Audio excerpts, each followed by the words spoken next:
Hey, and welcome to this video, and this video is going to be all about Sony cinema line, specifically the FX30, the FX3 and the FX6. And I'm going to talk to you about why I think the FX30 is probably the best camera in the bottom end lineup. So let's get into it. Okay, so it's been a little while now since I moved to Sony, and I bought an FX30, done some stuff with it, absolutely amazing. I ended up buying another FX30 and I was getting on fine with both of those two, no problems at all. And then you start seeing other cameras, the FX3, the FX6, and you start seeing the full frame and you're thinking, oh my God, you know, it's going to be so good for me because of the low light performance and all that kind of stuff. And then, you know, I thought, okay, let me just get an FX6 and then see. So I bought the FX6 and I love it. The image quality, you know, the internal NDs, all the way it rigs up and all that kind of stuff, you know all the deal by now. It's absolutely amazing and I loved it. And after I did a few jobs of it, I thought, you know what, maybe I could get another one because it would be nice just to have a matching pair. So I bought another one. And then using those two for a few more jobs and a few more bits and pieces, absolutely fine, everything was going great. If you're using an FX30, there's a million fast lenses you can buy at the most crazy prices, cheap prices. You've got so much choice, it's absolutely amazing. Whether you want a stabilized lens or not, because the camera has IBIS built in, you have no problems there. But going over to the FX6, you don't have that luxury of IBIS at all. So you have to kind of weigh down your rig. So it means you're moving with a big rig all the time, or some sort of, you know, fly cam or steady cam or something like that, which is going to be a bit of a pain for a person like me who does a lot of run and gun. So that was one of my first problems. No stabilized lenses, no fast lenses either. Even though it has 12,800 ISO, I still like to roll with fast lenses because you never know which kind of situation you're going to be in. So I thought, looking at the lenses were so expensive, I thought, okay, maybe I can just buy another gimbal. So my RSC2 is absolutely fine. There's no problems with it. Been rolling with it fine for my FX30s. I can even balance my FX6 on it, no problem if I've got like a small prime. But it always seems like a bit of a challenge, a bit of a headache to balance it, and then you've got to get the monitor right on the back and all that kind of stuff.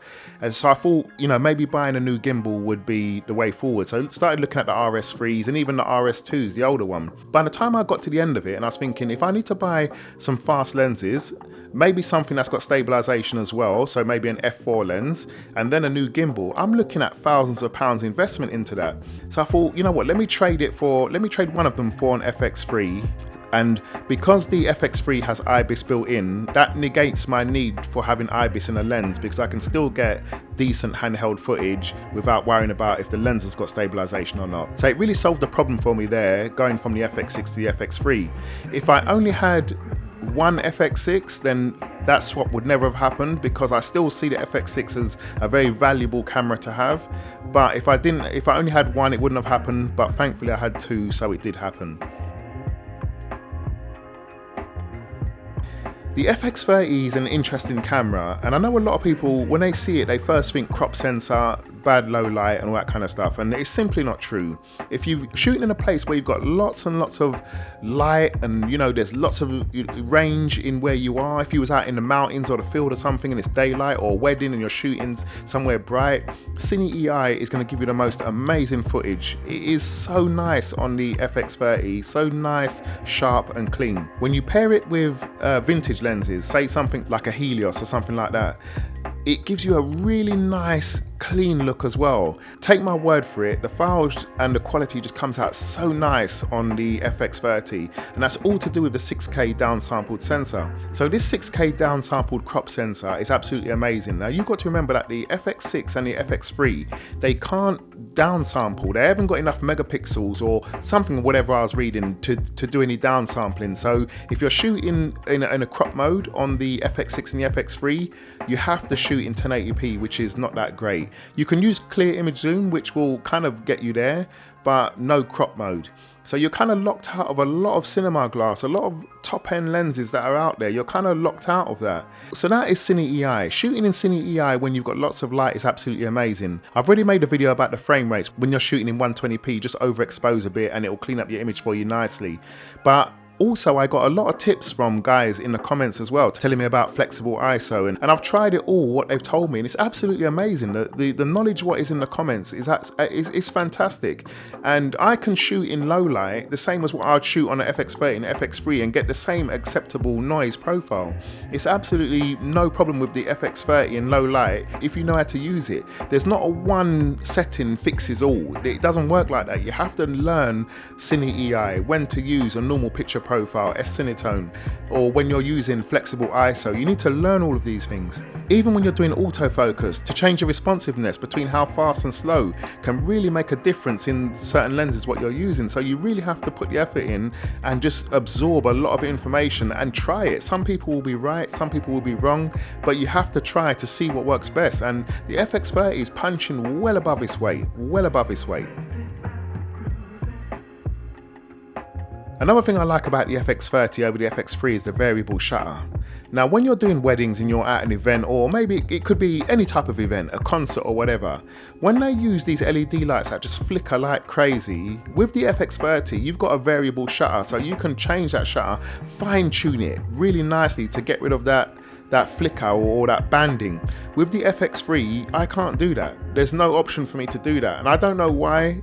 I have no idea why Sony didn't put it in, but it's a pain. It really is a pain that with the FX30, I can do it so easily.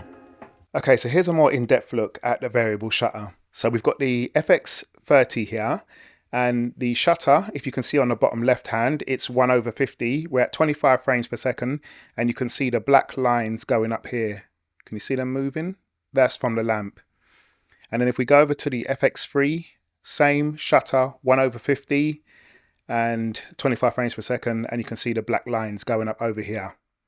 So if we go back to the FX30, and then what I would do to get rid of this is I would just tap down on my shutter button and it goes to variable shutter, and then I would roll it just either way, either left or right, until it's gone.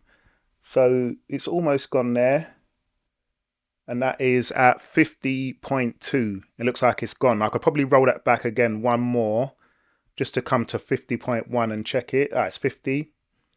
And even at 50, it looks to be holding it. So the variable shutter is working very well there. But if I come over to the FX3, I don't have no variable shutter inside this camera. So all you can do is try to roll the shutter and see if you can get rid of it. But what you'll notice is it just gets worse. Either the stripes go white or the stripes go black. You can't actually get rid of it.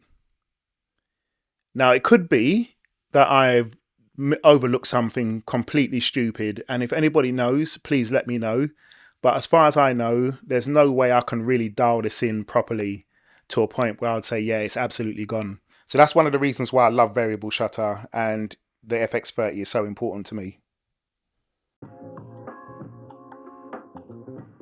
So the FX30, the reason why it's amazing is because the 6K downsampled sensor resolves a lot of information. And there's not many cameras that have a 6K sensor, whether it's downsampled or not, in the cinema line range. I think we only have the FX30, the Venice 1, the Venice 2, the Cumming Burano, and I think maybe the FX9. I think the FX9 has it as well, but you've got to remember that actually puts the FX30 sensor in a better place over the FX3 and the FX6 if you're talking about resolution. It is a beautiful camera. You can easily get the FX30 to match the others, so which is not a problem. All you've got to do really after that is learn to overcome low light issues, and that's it. So that's it, a bit of a ramble, but I hope it gave you guys some clarification on who have the FX30 or who might want the FX3 or who want the FX6. That there's a lot to consider, and it's not just about the sensor. In terms of the way that they perform, what lenses you're going to buy, if it's going on a gimbal or not, there's so many different avenues. Thankfully I'm lucky enough to own all three, and you know that I have the finances to do that. But really and truly, when you're looking for a new camera and then you look at the FX30 for the FX3, there's a lot to consider, and it's not just how big the sensor is. So that's it guys, take care, thank you, and I'll see you on the next one later.